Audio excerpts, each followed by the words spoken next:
স্বাগত জানাচ্ছি TVN24 এর বিশেষ আয়োজন TVN স্পেশালে। আজকে আমরা স্টুডিওতে যাকে পেয়েছি তাকে শুধুমাত্র আমি এবং আপনি নন, দুই বাংলা অর্থাৎ বাংলাদেশ এবং পশ্চিমবঙ্গ দুই বাংলার মানুষই অনেক অনেক পছন্দ করেন, অর্থাৎ দুই বাংলার জনপ্রিয় এবং পর্দা কাঁপানো অভিনেত্রী ঋতুপর্ণা সেনগুপ্ত আজ আমার সাথে অতিথি হয়ে যুক্ত আছেন TVN স্টুডিওতে। ঋতুপর্ণা, স্বাগত জানাচ্ছি। প্রথমে জানতে চাইবো যে ওয়েলকাম টু নিউ ইয়র্ক এবং welcome to TVN24। Thank you so much. নিউ ইয়র্কে আসার পরে এই যে ভক্তদের সাথে সহকর্মীদের সাথে সময়টা কেমন কাটছে? খুবই সুন্দর। নিউ ইয়র্কে এখন তো মানে মনে হয় আমার বাড়ি আর ঘর, কারণ নিউ ইয়র্কে এতবার আসা যাওয়া হয়। আর ইনফ্যাক্ট আমার যখন মানে বিয়ে হয়েছিল তখন আমি প্রথম ওয়াশিংটন ডিসিতেই আসি, তো সেই থেকে আমেরিকাতে যাতায়াতটা অনেক বেড়ে গেছিল এবং আর বিভিন্ন অনুষ্ঠানে তো আসতেই হয়। আর আমার প্রচুর ফ্যামিলি অ্যান্ড ফ্রেন্ডস আছে নিউ ইয়র্ক, নিউ জার্সিতে। তো যখনই আসি তখনই ভীষণ ওয়ার্ম ওয়েলকাম পাই এবং যখনই কোনো আনুষ্ঠানিক মানে কোনো কিছু থাকে সেখানে তো মানুষ আমাকে সবসময় এত আদর দেয়, এত ভালোবাসা দেয়। নিউ ইয়র্কে অ্যাকচুয়ালি আমার দেখছিলাম, আমি একটা জিনিস লক্ষ্য করছিলাম কয়েকদিন ধরে, যে বেশ একটা মানে ইন্ডিয়ান কালচার এবং বাঙালিদের তো অবশ্যই যে একটা মানে বেশ একটা বড় মাপের কালচারাল একটা জায়গা তৈরি হয়ে গেছে, যেখানে কিন্তু প্রচুর অনুষ্ঠান, প্রচুর কালচারাল এক্সচেঞ্জ এইসব হচ্ছে। তো সেটা দেখে খুব ভালো লাগলো যে বিদেশের মাটিতে দেশের এত মানে সেলিব্রেশন, সেটা সবসময় ইচ্ছা করে উপভোগ করতে। আমি একটু জানতে চাইবো যে পর্দায় আমরা ঋতুপর্ণা সেনগুপ্তকে বিভিন্ন সময় বিভিন্ন চরিত্রে দেখেছি, কখনো মিষ্টি মেয়ে, কখনো প্রতিবাদী নারী, আমরা খলনায়িকা হিসেবেও দেখেছি, নায়িকা হিসেবেও দেখেছি। বাস্তব জীবনে ঋতুপর্ণা কেমন? বাস্তব জীবনে হয়তো সবগুলো চরিত্রের সঙ্গে ঋতুপর্ণার মিল নেই, কিন্তু কিছু কিছু চরিত্রের সঙ্গে তো অবশ্যই আছে। তবে আমাদের জীবনে চলতে গেলে একরকম ভাবে তো জীবনটা চলে না, সব রকম ইমোশনই কিছু না কিছু থাকে ভেতরে। তো সেগুলো যখন মানে পর্দার সামনে আমরা আসি তখন সেই ভেতরকার যেই জায়গাগুলো, অনুভূতিগুলো, সেগুলো আরও বেশি করে পরিস্ফুটিত করতে পারি চরিত্রর মধ্যে দিয়ে, যখন আমরা সেগুলোর মধ্যে দিয়ে যাই জীবনের মানে জীবনের গতিতে। তো অবভিয়াসলি আমি যে মানুষটা, আমি একটা কথাই বলতে পারি যে আমি খুব সিম্পল একজন মানুষ ভেতর থেকে, এবং আমি সেই সিম্পলিসিটিটা নিয়ে থাকতে চাই, এবং আমি আমার সম্পর্ক যেগুলো প্রথম দিন থেকে আজ অবধি আছে তাদের আঁকড়ে ধরে থাকতে চাই। এবং কিছু কিছু ব্যাপারে আমি খুবই সাধারণ, আবার কিছু কিছু ব্যাপারে হয়তো আমি নিজেকে একটু অসাধারণভাবে কোনো কাজ করার চেষ্টা করি, সেটা আছে। তবে সব মিলিয়ে বলতে পারি ভালো মানুষ। কাজ নিয়ে এখন জানতে চাইবো যে আপনার বেশ কিছু ছবি আসছে, অযোগ্য, তারপরে দাবাড়ু, এবং অনেকগুলো কাজ আপনার হাতে আছে। বর্তমান সময়ে আসলে কি কি নিয়ে ব্যস্ততা যাচ্ছে এবং দর্শকদের জন্য কি কি উপহার আসছে? বাংলাদেশেও যে এতগুলো ছবি আসছে বললেন না তো? বাংলাদেশে আপনি তো আসলে বাংলাদেশ কলকাতা আমি আলাদা করতে চাই না, আপনি আমাদের সবার। হ্যাঁ, আসলে হ্যাঁ, বেশ অনেকগুলো ছবি আমার মুক্তির পথে, কারণ অনেকগুলো কাজ শেষ করলাম পরপর, বেশ অনেকগুলো মানে যুদ্ধ চললো বেশ কয়েকদিন ধরে। তবে আমার যেটা হয়েছে যে আমার আসলে বিভিন্ন জায়গায় কাজ ছড়িয়ে ছিটিয়ে, তো মানে কিছুটা কলকাতা, কিছুটা বাংলাদেশ, কিছুটা বম্বে, আবার আমার ফ্যামিলি থাকে সিঙ্গাপুরে। তো ফলে সব মিলিয়ে আমার প্রচন্ড মানে ব্যস্ততা এবং আমার প্রচন্ড যাতায়াত করতে হয় আর কি। তারপরে শুটিংয়ে যদি কোনো আউটডোর অন্য জায়গায় থাকে। তো রিসেন্টলি আমার যেই ছবিটি এক্ষুনি মুক্তি অপেক্ষায় সেটা হচ্ছে দাবাড়ু, যেটা ডিরেক্টর প্রতিকৃত বাসু। ও বেশ ভালো ভালো কিছু কাজ করেছে, নতুন ছেলে কিন্তু খুব ভালো। আমার নতুনদের সাথে আমার কাজ করতে খুব ভালো লাগে, কারণ প্রচুর নতুনদের সাথে আমি কাজ করি। এবং এই ছবিটি সূর্যশেখর গাঙ্গুলি, যিনি আমাদের প্রচণ্ড মানে গর্বের একটি বিষয়, উনি গ্র্যান্ড মাস্টার হয়েছিলেন এবং অবভিয়াসলি দাবাতে একটা বড় নাম গ্লোবালি উনি সেটা মানে সেটার জন্য মানে হি ইজ রেসপন্সিবল। তো ওই মানুষটির বায়োপিক তৈরি হচ্ছে দাবাড়ু, যেটা আমি করছি, এবং সেটা খুব শিগগিরই রিলিজ হচ্ছে 10ই মে। আর তার পরেই রিলিজ হচ্ছে 7ই জুন অযোগ্য, যেটা কৌশিক গাঙ্গুলির ছবি। অবভিয়াসলি সবাই ভীষণ ভীষণ প্রিয় একজন পরিচালক সবার, এবং কৌশিকদার এই ছবিটিতে মানে প্রসেনজিৎ এবং ঋতুপর্ণা মানে ফিরে আসছে 50তম ছবিতে। তো এটা একটা বিশাল নিউজ আর কি, এই বছর একটা খুব বড় ছবি ওটা। তো এই দুটো তো অবশ্যই রিলিজ হচ্ছে ব্যাক টু ব্যাক, কিন্তু আমার ছবি শুটিং চলছে অনেকগুলো। একটা ম্যাডাম সেনগুপ্তা, যেটা রাহুল বোসের সঙ্গে আমি আবার মিলিত হয়েছি কাজ করতে অনেক দিন পরে, অনেক বছর পর, যে আগে অনুরোধেই তিনি এই ছবিতে কাজ করেছেন। এক্স্যাক্টলি, এবং অনুরণন আমরা করেছিলাম একসাথে, এন্ড দ্যাট ওয়াজ ফ্যান্টাস্টিক। ওটা একটা দারুণ ভীষণ হিট ছবি ছিল। তারপরে আমরা আমার একটি ছবি, আরেকটি ছবি কমপ্লিট, আমার লবঙ্গলতা বলে, যেটা বঙ্কিমচন্দ্র চট্টোপাধ্যায়ের রজনী উপরে আধারিত, এবং আমার লবঙ্গলতার অ্যাঙ্গেল থেকে ছবিটি, যেটা আলমগীর ভাই আছেন, ইন্দ্রনীল আছে, আমি আছি। তারপর পুরাতন বলে একটি ছবি প্রায় শেষ, যেটা আমি শর্মিলা ঠাকুর আর শর্মিলা ঠাকুর আবার অনেক বছর পর বাংলা সিনেমা, তো সেটা আমাদের কাছে একটা বিরাট প্রাপ্তির জায়গা। ওটাও রিলিজ আছে মানে কিছুদিন পর। ইন্দ্রনীল সেনগুপ্তও আছে ওটাতে। তারপর আরেকটি ছবি ইন্দ্রাশিস আচার্যর আমার কমপ্লিট, যেটা রোম্যান্টিক ছবি, আমি আর ইন্দ্রনীল, যেটার নাম হচ্ছে গুড বাই মাউন্টেন্স। আরেকটি ছবি হিন্দি ছবি আমার, যেটা জাস্ট একটা গান লঞ্চ হয়েছে, যেটা হচ্ছে গুড মর্নিং সানশাইন, যেটা সঞ্জয় নাগের ছবি। তাতে আমি আছি, রেবতীজি, শ্বেতা ত্রিপাঠী, অনেক ভালো ভালো কাস্টিং আছে। এবং সেই হিন্দি ছবিটি লন্ডনে স্ক্রিনিং হচ্ছে একটি ফেস্টিভ্যালে, তো সেখানেও আমি উপস্থিত থাকবো। অর্থাৎ অনেক ব্যস্ততার মাঝখান দিয়ে আপনি যাচ্ছেন। আমি একটু আসি যে প্রসেনজিৎ দার সাথে আপনার 50তম ছবি, আপনাদের যে এই জুটিটা কিন্তু অনেক দর্শকপ্রিয়তা পেয়েছে, অনেক দর্শকের ভালোবাসা পেয়েছে। তো আপনার কাছে কি মনে হয় যে জুটিটা কি আসলে দর্শকের ভালোবাসার কারণে তৈরি? একেবারেই তাই, একেবারেই তাই। তুমি যেটা বললে সেটা একেবারেই ঠিক। কারণ দর্শক যদি এই জুটিকে এই ভালোবাসা, এই আবেগ না দিত, তাহলে বোধহয় এই জুটিটা এত বছর ধরে এই জায়গায় থাকতো না। ইনফ্যাক্ট মাঝখানে 15 বছর আমি আর প্রসেনজিৎ কেউ একসাথে কাজ করিনি, কিন্তু তারপরে যখন আবার প্রাক্তনে ফিরে এসেছি, তখন দেখেছি যে মানুষ মানে হল উপচে পড়েছে, মানে একটা ফিনমিনাল হিট হয়েছে ছবিটা। তাই জন্য মানুষের মনের ভিতরে কোথাও না গিয়ে আমরা থেকে গেছি। তো সেটা বোধহয় দর্শকই তৈরি করতে পারে, সেটা আমরা কেউ তৈরি করতে পারি। প্রাক্তন ছবিটা যখন মানে রিলিজ হলো, কিংবা আমি প্রাক্তন ছবি নিয়ে বলতে চাইবো যে দুই বাংলার লাখ লাখ কোটি কোটি নারী তাদের জীবনের সাথে এটাকে একদম রিলেট করে ফেলেছিল, একদম ধারণ করে ফেলেছিল। আপনি আসলে এটাকে কিভাবে দেখেন? আর সবচেয়ে ইন্টারেস্টিং ব্যাপার কি জানো, মানে প্রাক্তন দেখার পর মানে অনেক সম্পর্ক যেন অনেক ভালো হয়ে গেছে। মানে অনেকে মানে আমাদের লিখেছে, প্রভাব পড়েছে, অনেকে আমাদের লিখেছে যে মানে এমন একটা কিছু ডিসিশন স্বামী স্ত্রী নিতে চলেছিল, কিন্তু সেটা কিছুদিন পরে প্রাক্তন দেখার পর তাদের এমন অনুভূতি হয় যে তারা আবার নিজের সেটাকে নেগোশিয়েট করে। এবং আমাকে একজন বলেছিলেন যে প্রাক্তন দেখার পর যে মানে প্রাক্তন দেখার পর স্বামী স্ত্রীর মধ্যে ভীষণ একটা কলহ চলছিল, তারপর যখন তারা বাড়ি ফিরলো, মানে দুজনে কেউ কারোর সাথে একটাও কথা বলেনি রাস্তায়, এবং ফেরবার সময় মানে ফিরে এসে তারপর দুজনকে জড়িয়ে ধরেছিল। মানে এইরকম ধরনের সব অনুভূতি পেয়েছিলাম প্রাক্তন হওয়ার পর। তো সেটাই হচ্ছে বোধহয় একটা ছবির বা একটা সাবজেক্টের সাকসেস, যে মানুষের মনের ভেতরের মানুষটাকে জাগিয়ে দেওয়া। মানে হয়তো প্রভাব অনেক সিনেমায় ফেলে, কিন্তু সেটা হয়তো আমরা দুদিন ভাবি, তারপরে আবার নিজেদের কাজে ব্যস্ত হয়ে যায় বা ভুলে যায়, কিন্তু সেটা নিজেদের জীবনে ইমপ্লিমেন্ট করা বা জীবনের ভেতরে সেটাকে নিয়ে আসা, সেটা কিন্তু আমার মনে হয় সেরকম কোনো ছবির ইম্প্যাক্ট হতে পারে। তো প্রাক্তন সেই ইম্প্যাক্ট কিন্তু ফেলেছিল। এই বিষয়টাকে আপনি আসলে কিভাবে দেখেন যে একটা সিনেমা মানুষের বাস্তব জীবনে এসে প্রভাব ফেলছে? সেটাই আমি বলছিলাম যে সেই বাস্তব জীবনে প্রভাব ফেলাটা কিন্তু একটা বিরাট মানে একটা বিরাট মানে প্রয়াস।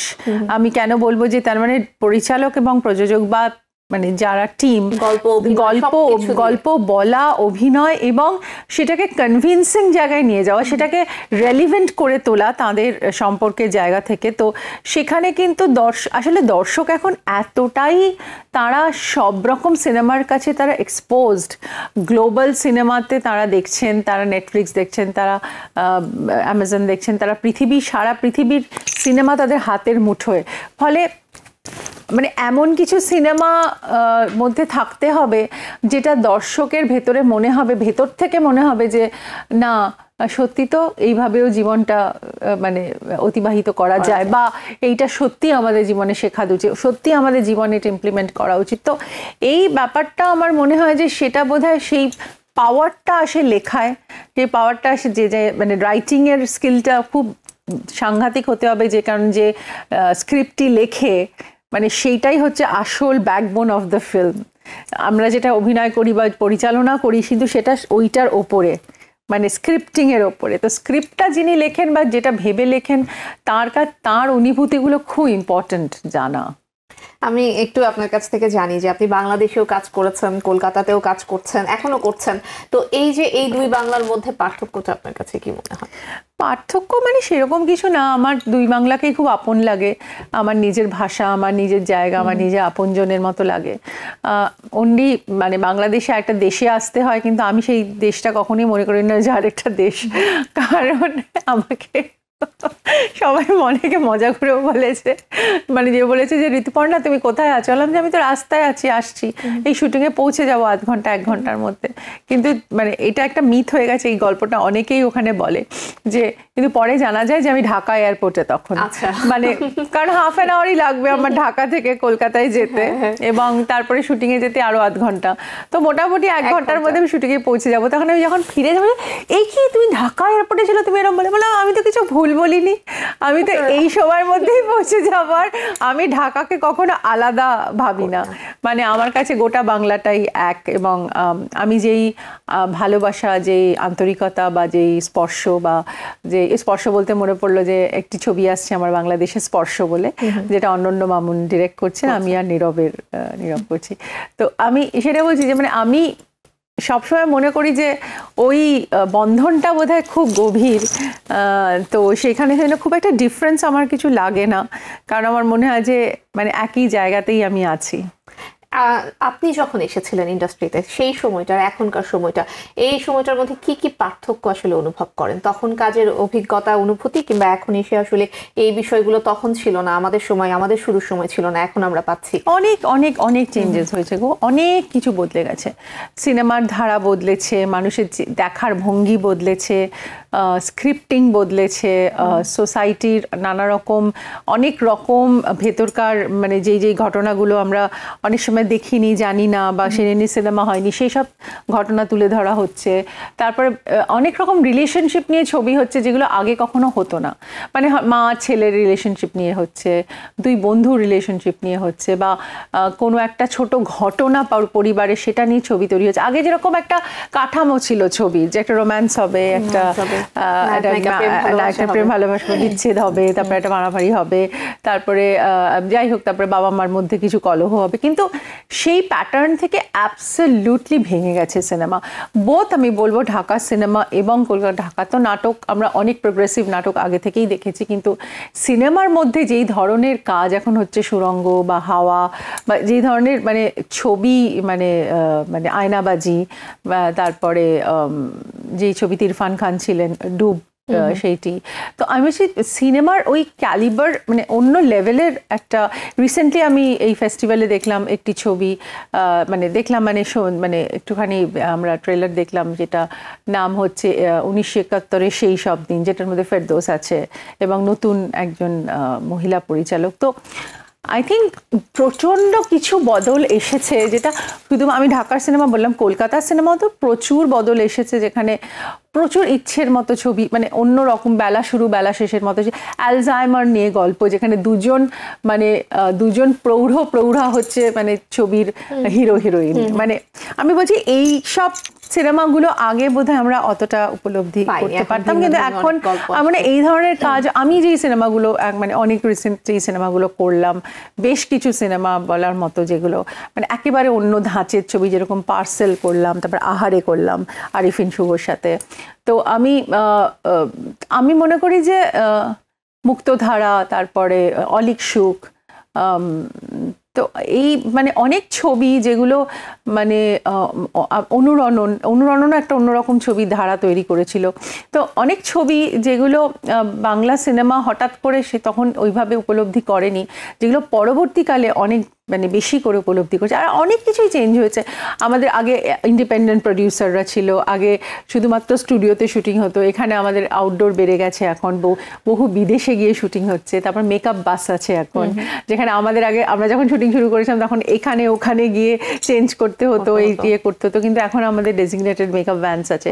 তারপর অনেক কর্পোরেটাইজেশন হয়ে গেছে ছবিতে, মানে কর্পোরেটসরা এসে গেছেন, আগে শুধু ইন্ডিভিজুয়াল ইন্ডিপেন্ডেন্ট প্রডিউসার, এখন অবশ্যই ইন্ডিপেন্ডেন্ট প্রডিউসাররাও আছে, কিন্তু অনেক বড় বড় হাউস হয়ে গেছে।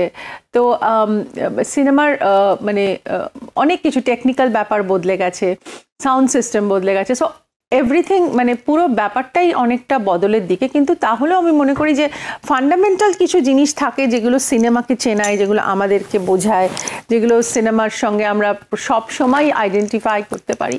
তো কিছু কিছু জিনিস সেরকম রয়ে গেছে, তো সেটা আনন্দের, সেটা ভালো লাগে, কারণ ফান্ডামেন্টাল কিছু জিনিস থাকা মানে এভরিথিং মানে মনে হয় যে হ্যাঁ একটা ডেপথ ফিল করা যায়।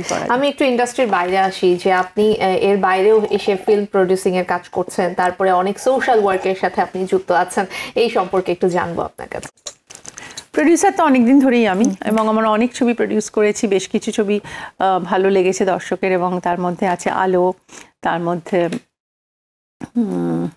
তা আলো অবশ্য আমরা পার্ট ছিলাম, আর একটা কোম্পানি একসাথে ছিলাম। তো সেটা তরুণ মজুমদারের একটি দিগন্তকারী ছবি, এবং ইন্ডাস্ট্রিকে একটা দারুণ কাজ উনি উপহার দিয়েছিলেন। আর তারপরে আমি আহারে করেছিলাম, আমি আরফিন শুভ, এটা আমাদের কোম্পানি করেছিল।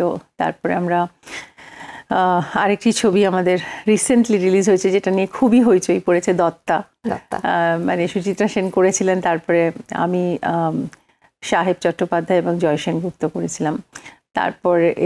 তারপর আমরা একটি ছবি করেছি অন্বেষণ, যেটা প্রফুল্ল রায়ের গল্প, যেটিও রিলিজ হচ্ছে, সেটা সুজিত মণ্ডলের ছবি, খুবই একটা ইন্টারেস্টিং টপিক।